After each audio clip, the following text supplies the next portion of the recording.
Hi, welcome. I'm really excited to share some recipes with you today.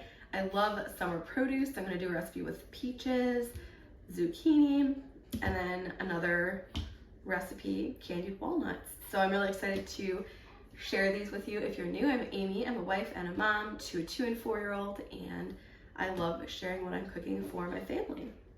So to start, I'm just going to go ahead, and this peach is actually going bad a little bit. I'm going to cut off the bad spots, but I found a recipe for peach bread. I saw it on Instagram, so I'm excited to give this a try. It looks kind of like banana bread or something like that, but with peaches.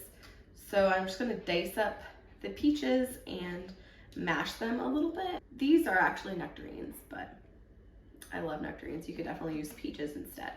So I'm going to dice it up, and then we're going to get the rest of the ingredients going for this recipe.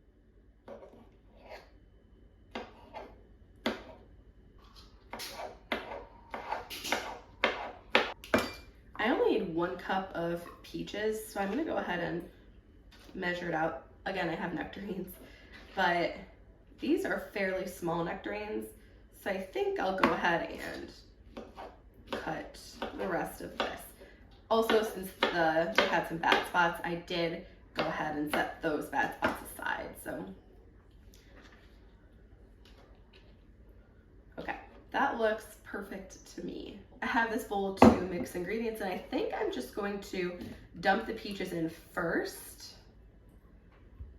mash them up just a little bit, and then I will take the peaches out and add the ingredients and mix them up and all of that stuff. I think those are slightly mashed. I probably could have cut the peaches a little bit smaller, but it didn't even say to cut the peaches at all, so I had no idea how small to cut them. So I'm gonna set these aside. So I'm actually gonna use half applesauce and half butter for this recipe. So I'm doing a 1/4 cup of melted butter and then a 1/4 cup of applesauce. And the recipe actually says it calls for oil, but I'm just using butter instead. I hope it's interchangeable. I think it should be. While it's in the microwave melting, I'm going to add my applesauce, and I have just a 1/4 cup of applesauce, and this is actually homemade applesauce. My sister canned some applesauce and gave it to us, and I still have some left, so I'm going to do just a 1/4 cup of that. And then this butter is mostly melted, so I'm going to go ahead and add in the melted butter. I'm going to give you a closer look at everything now, but I'm adding in a cup of sugar. And since I'm adding eggs to this, I'm going to give it a quick stir just to cool that butter down a little bit. I'm adding in 2 eggs. A 1/2 cup of sour cream is going in next. And I don't think I've ever made a bread or even heard of a bread that used sour cream as an ingredient, so this will be interesting. And then the recipe calls for almond extract. I don't have any. I'm just going to use vanilla extract. Okay, now we're gonna mix this together. I'm gonna break the eggs up first and then just mix this.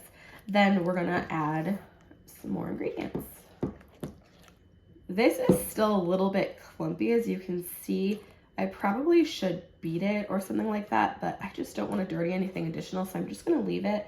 I'm gonna add in those peaches that we lightly mashed and give it another stir. Now we're going to add the dry ingredients. So I'm going to add in a teaspoon of salt. I did use unsalted butter, by the way. And we need 1.5 cups of flour, 1 teaspoon of baking powder. And we're just going to mix this until it's just combined. I'm pretty excited to try this. I really, really love nectarines and peaches. I think they're probably my favorite fruit of all time. But I'm just going to keep mixing this until it's just mixed. And we're gonna put it in a loaf pan. Okay, so we have that ready to go. And I just started preheating my oven. I have like a large toaster oven that you can bake in. And I have this loaf pan, but things definitely stick to it, even if I spray it really well. So I'm just gonna use some parchment paper and line it. So I'm gonna just take this batter, it's pretty thick, and I'll just dump it right in there. I'm pretty excited to cook this. So it cooks for about 50 minutes. My toaster oven tends to cook things a little bit faster, so I'll probably set the timer for like 40 minutes. and see what it is. So 350 for 50 minutes is the original recipe. We'll definitely link it below for you. And I'm pretty excited to try it. I do think the sour cream is an interesting flavor, an interesting, ingredient to add. Hopefully the oven isn't too loud or too distracting back there, but I'm just gonna make sure it's a little bit smoother. Okay, this is ready to go. So I'm gonna go ahead and set it in my oven once it's fully preheated, and I'll show you how it looks once it's done.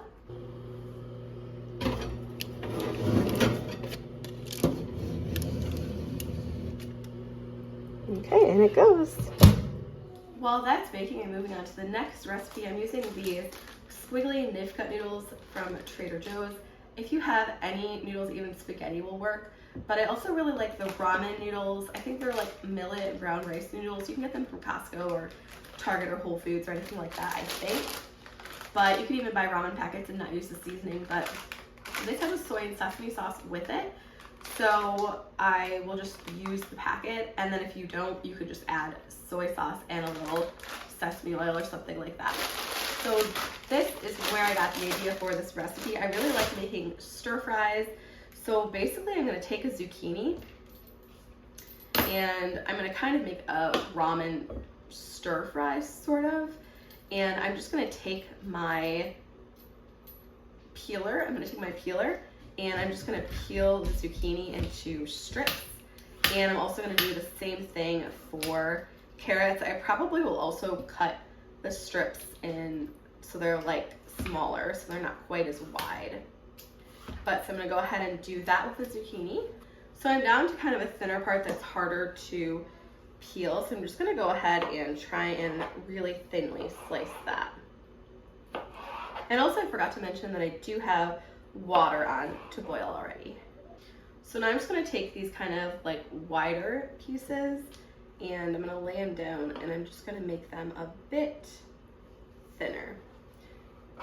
I've got the zucchini ready to go over here, and I'm gonna do the same thing with a carrot. I'm just going to go ahead and peel it so I get these nice strips. And also, I did say it was like a stir fry, and it kind of is. I love stir fries, but I'm not gonna stir fry any of it. It's not gonna be like stir fried. I am just going to cook these veggies in the water really quick. Okay, and I'm gonna do the same thing with this. So I'm just gonna cut off this top part, but this part I'm just gonna go ahead and cut it up a little bit smaller. I think I'm going to cut some of these bigger carrots in half as well, so the pieces are a bit smaller. So it cooks a little faster, and it also will be in smaller pieces, so it'll go a little bit farther. Here's a closer look. So here are the zucchini, here are the carrots. So I actually went ahead and cut some of them even smaller, so they're all like half of the length of the carrot. I thought that would be a nicer size. The water is boiling, so I'm just gonna go ahead and cook all 4 of the noodles in here at once. I might have to stir. Okay, never mind. I don't think I can do that. Okay. I think I'll just have to cook 2 at a time, and I'll come back and cook the other 2. These take 4 minutes to cook only, so I am just going to come back in 4 minutes, and actually I'll go ahead and add the veggies in now too. I'm just gonna add in half of the veggies now, and I'm just doing this for kind of like a really quick meal prep, but this would be a great dinner recipe. I would definitely make this for dinner as well. This is all cooked, so I'm gonna take it out and put it in this bowl over here. Okay, these are very long noodles, so it's a little trickier, but I'm gonna take out all of the noodles from the pan so I could save the water for the next batch. Okay, I have all of those noodles out. I'm gonna wait for this to boil and then add the other half of the noodles and veggies. Second batch is going in along with all of those veggies. I took all the noodles out, and I'm gonna go ahead and add the sauce packets. Again, if you don't have the sauce packets, I would add a few tablespoons of soy sauce and a teaspoon of sesame oil. Or you could use tamari or coconut aminos instead of soy sauce. I really love tamari. It's less salty, and I think it has a really rich, deep flavor. I'm also gonna go ahead and add in A little bit of sriracha, just do it to your taste. Some brown sugar, it's approximately a tablespoon. And I'm gonna add a little bit more sesame oil, and I'm gonna give it a stir. Actually, I'll add some ginger and a little bit of garlic powder in here as well really fast. I love that flavor combo, so that's garlic, that's ginger. You could definitely just use the sauce packets that it comes with, or you could do this. So I'm gonna mix it up, and then I'll give it a taste in a minute and see if I wanna add anything additional, or maybe I'll wanna cook it for another minute or two. We're over here, and I'm just gonna see what I think about the bread. It looks like it fluffed up really nice. Ooh, that's really hot. I think that is done. I cooked it for 47 minutes. In about 10 or 15 minutes, I'll pull it out of this loaf pan, and then we'll wait for it to completely cool before we cut it up. I just finished mixing all the sauces in here. I added another tablespoon of brown sugar. I will say I make a sauce similar to this when I do make like a quick vegetable stir fry, and I like that sauce better. So I think if I did this again, I would just use tamari and sesame oil and the same ingredients I added, the sriracha, brown sugar, garlic, and ginger, and do it that way. But let's go ahead and give it another taste test now that I've added another tablespoon of brown sugar. It's good. I like it. Like I said, I do like it when I just use my own tamari and sesame oil a bit better.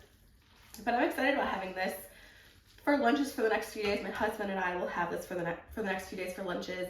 I'll see if my kids like it as well, and I'll have some sort of fruit on the side, and I don't have to worry about lunches for the next few days, which is really pretty exciting. So I'm gonna set this aside, and I'm gonna get started on the last recipe I'm gonna be making today, and that's candied walnuts. So I got like 8 pounds of walnuts from my sister-in-law, and she just had too many walnuts. So I'm gonna go ahead and candy those up, so it'll be really quick, and I think it'll be nice for my husband to have for lunches. I could have a few for a snack throughout the week and that sort of thing. So let's go ahead and get started on that now. So actually the only things I need for this recipe are, I need walnuts, butter, and sugar. I've let the pan heat up for a couple minutes. I'm gonna go ahead and add in a tablespoon of butter, a 1/4 cup of sugar, this is just white granulated sugar, and a cup of walnuts. And now all I'm gonna do is I'm gonna stir this for 5 minutes and make sure the nuts are completely coated, nothing burns, so I have to stir pretty consistently. And the sugar is melted. Once the sugar is melted, it's all done. So I think it should take about 5 minutes, or maybe the sugar starts to melt in about 5 minutes, I'm not sure. But I'll let you know how long this takes. Just a super simple recipe. I mean, I wouldn't do this every day or anything, but I have all these walnuts, and I figure might as well do this with a cup of them and see how I like them. And if I do, I think it would be a really nice gift. It has been 3 minutes, and I don't know if you can tell, but the butter and sugar is definitely starting to melt. So I'm just gonna keep doing what I'm doing for a couple more minutes. I just turned the heat off. The sugar is all melted. Once the sugar was melted, I immediately transferred the walnuts to this piece of parchment paper, and that will allow it to cool quicker and nothing will burn. The candied walnuts were good, especially with a sprinkle of salt before they cooled. I love that sweet and salty flavor. This peach bread was amazing. Next time I'll temperature check it because the middle wasn't fully cooked, but honestly, it was amazing. Very, very good. I highly recommend this recipe. Here's everything I made today, and I just wanted to say thank you for watching this video. I hope you enjoyed it. I'll be back next week with some more recipes for you. Don't forget to give it a thumbs up and subscribe if you're new, and I'll see you next time. Bye.